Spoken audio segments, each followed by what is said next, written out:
எந்த ஊர்ல இருந்து வரீங்கண்ணா நீங்க? நாங்க ஈரோட்டுக்கு பக்கத்துல கவுந்தப்பாடிங்கிற ஊர்ல இருந்து வந்திருக்கிறோம். எத்தனை பேர் வந்துக்கிறீங்க? நாங்க கார்ல எங்களது ஒரு 30 காருங்க. சரிங்க. 5 பஸ் வந்திருக்குதுங்க. மொத்தம் சுமார் எத்தனை பேர் வந்திருப்பீங்க? எங்களதுல பஸ்ல ஒரு 250 பேருங்க. சரிங்க. கார்ல வந்து ஒரு 70 பேர் வந்திருக்காங்க. என்ன இந்த மாநாட்டுக்கு நீங்க இவ்வளவு பேர் வந்து ஆர்வத்தோட வர்றதுக்கான காரணம் என்ன? தலைவருடைய அரசியல் பயணத்தில் நாங்கள் பங்கு பெற்றுக்கணும் அப்படிங்கிறதான். அவர் கரம்பட்டி நடக்கணும் அப்படிங்கிற ஒரு உயரிய சிந்தனையில் வந்திருக்கிறோம். ஒரு நேர்மையான ஒரு அரசியல் தலைவரோட தமிழ்நாட்டில் அரசியல் பயணம் செய்யணுங்கிறத எங்களுடைய நோக்கம். அதாவது இது வரைக்கும் ஆண்ட கட்சிகளுடைய அரசியல் வந்து உங்களுக்கு பிடிக்கல? இவர்கிட்ட என்ன மாற்றம் இருக்குன்னு நீங்க நினைக்கிறீங்க? தலைவர்கிட்ட நேர்மை இருக்குது. இந்த மண்ணை நேசிக்கிறாரு, இந்த மக்களை நேசிக்கிறாரு. உங்க பேரு? என் பேர் ஆறுமுகம். நான் வந்து பிஜேபியில முன்னாள் மத்திய அரசு மாவட்ட தலைவராக இருந்தேன். தலைவர் கரம்போது அரசு மத்திய அரசு நலத்திட்டங்கள் பிரிவுகளுடைய மாவட்ட தலைவராக இருந்தேன். ஓ சரிங்க சரிங்க. நீங்க என்ன?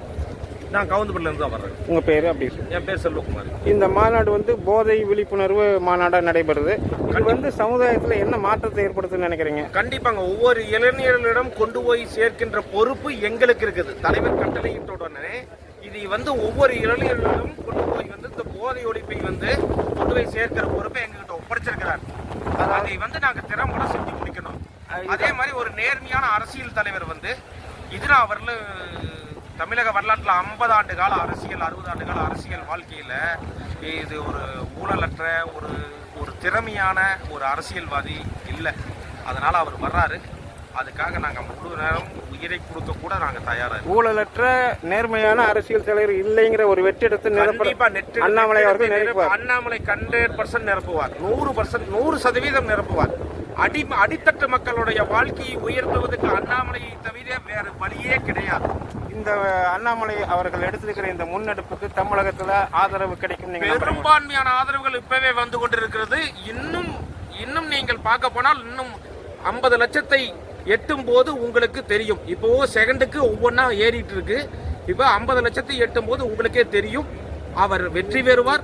ஒரு நாள் அரியணையில் அமருவார். கண்டிப்பா அடித்தட்ட மக்களுடைய வாழ்க்கை எழுச்சி பெறும். உங்க பேரு?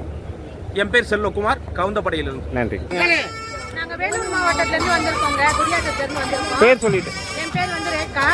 நாங்க வீதலீடத்துல வந்து உறுப்பினர் சேர்க்கை பண்ணி இருக்கோம்.